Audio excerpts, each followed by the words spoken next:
Salut zusammen und herzlich willkommen, hier ist der Rufus und wir sind bei einer weiteren Episode von Diamonds Are Forever.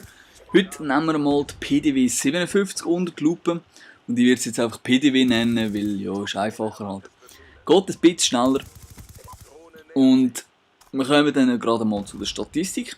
50 Schüsse im normalen Magazin, also das grösste Magazin von allen SMGs und Extended Max mit 67, also sind 17 Schüsse mehr.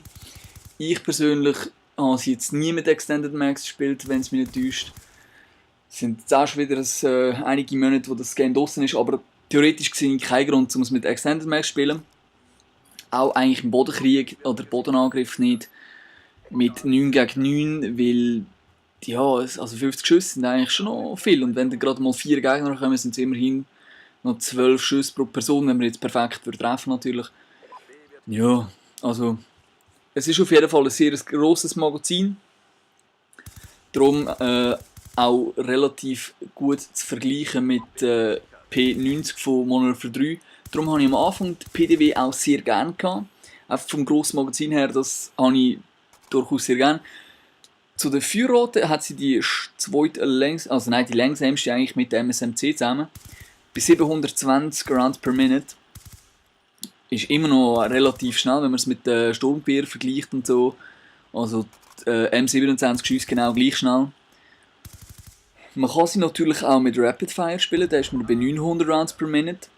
Auch hier stellt sich die Frage, will man mit Rapid Fire spielen, weil die Vector K10 und MP7 spielen beide schon mit 900 ohne Rapid Fire Aufsatz. Aber klar, das kann man natürlich machen, wird es noch ein bisschen schneller. Und zu den 3-Shot-Kills, da ist sie wieder mit der MSMC die einzige Waffe, die auf das überhaupt hat, einen 3-Schuss-Kill.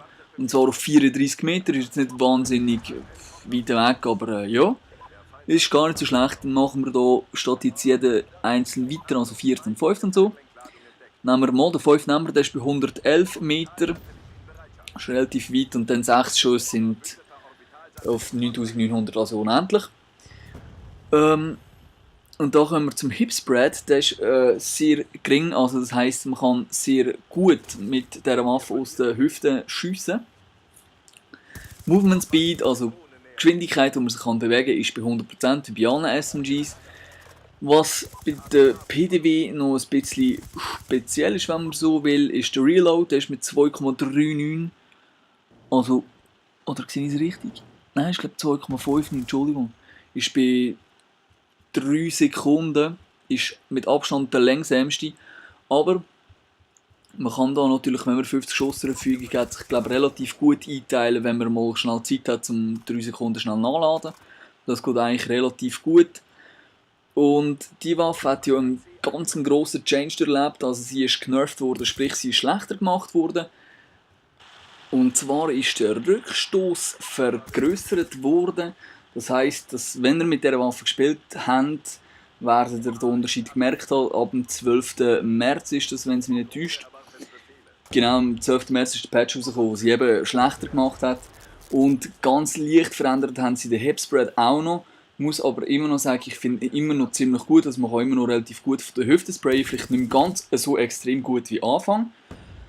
Aber mich dunkt es auch, dass der Schaden ein bisschen abgenommen worden ist, also verringert. Kann aber auch daran liegen, dass ich vielleicht nicht oder nicht mehr so präzise bin, weil eben der Recoil zieht doch relativ stark nach oben. Und eben zu der Waffe, ich habe mit der eigentlich seit dem Patch ehrlich gesagt nicht mehr gross gespielt, weil ja, es geht jetzt besser, also ich finde Vector besser, ich finde MP7 viel besser. Aber ja, also dafür spricht halt schon das grosse Magazin von 50 Schüssen ohne Extended Max. Das ist natürlich schon noch ein Vorteil. Und man kann die Waffe nach wie vor brauchen. Sie ist jetzt nicht schlecht oder unbrauchbar, gar nicht. Sie ist immer noch ziemlich gut. Ich hätte den Patch ehrlich gesagt nicht unbedingt gebraucht, weil ich sie jetzt nicht OP gefunden, aber ziemlich gut und ja. Mich würde es wundern, ob ihr etwas vom Patch gemerkt habt, weil ich habe ihn extrem gemerkt, auch bei der MSMC, wo ja der gleiche Patch bekommen hat, wenn man so will. Und etwas ist mir jetzt gerade noch schnell in den Sinn gekommen. Ganz ein guter Grund für die Waffe ist, man bekommt sie ab Level 4, also das ist sehr früh. Und das ist ein grosser Vorteil, den man dieser Waffe muss gut haben. Und das wäre es eigentlich schon wieder gewesen mit der PDW 57. Ich hoffe, es hat euch gefallen und wir hören uns beim nächsten Mal wieder. Schöne Zeit.